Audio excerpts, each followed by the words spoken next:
U.S. officials say 6,000 ISIS fighters killed in battles. The coalition fighting ISIS has killed more than 6,000 fighters, including half of the top command of the terror group, U.S. diplomatic officials said Thursday.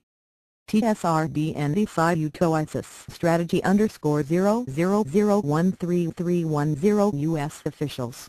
We're retaking Mosul next to O5 play video. The number of fighters killed has not been publicly discussed before but was disclosed by the U.S. ambassador to Iraq Stuart Jones, who told Al Arabiya television earlier in the day that an estimated 6,000 fighters have been killed.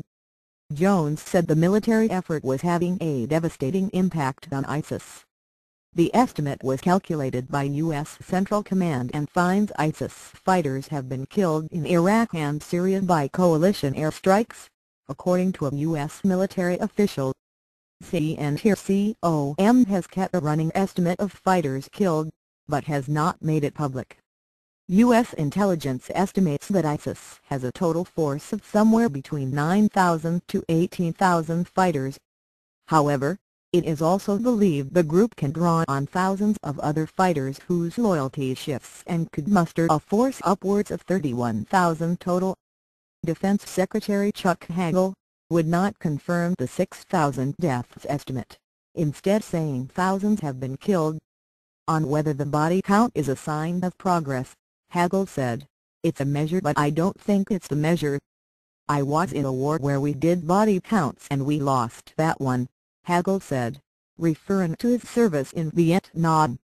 Until now, the Pentagon has stayed away discussing the matter, other than to estimate that thousands of fighters may have been killed. Speaking to reporters Thursday, Rear Admiral John Kirby was adamant that the U.S. is not keeping a body count, and said it would be wrong to state that there is such a count. He called it a tally and said the notion of a body count suggests Vietnam War-era statistics.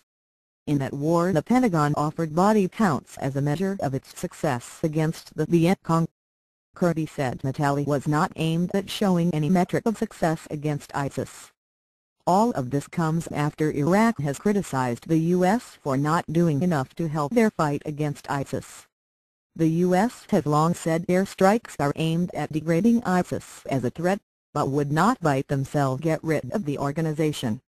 Secretary of State Kerry, speaking to reporters in London, echoed the U.S. ambassador in saying the strikes have halted ISIS momentum, and reclaimed more than 700 square kilometers from ISIS in Iraq.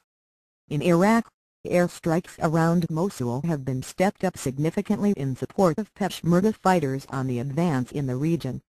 The effort now is to cut a key ISIS supply line into Mosul, the U.S. military official said. The official stressed the U.S. cannot confirm the exact number but has based its calculation based on pilot reports and other intelligence gathered about a target before and after a strike.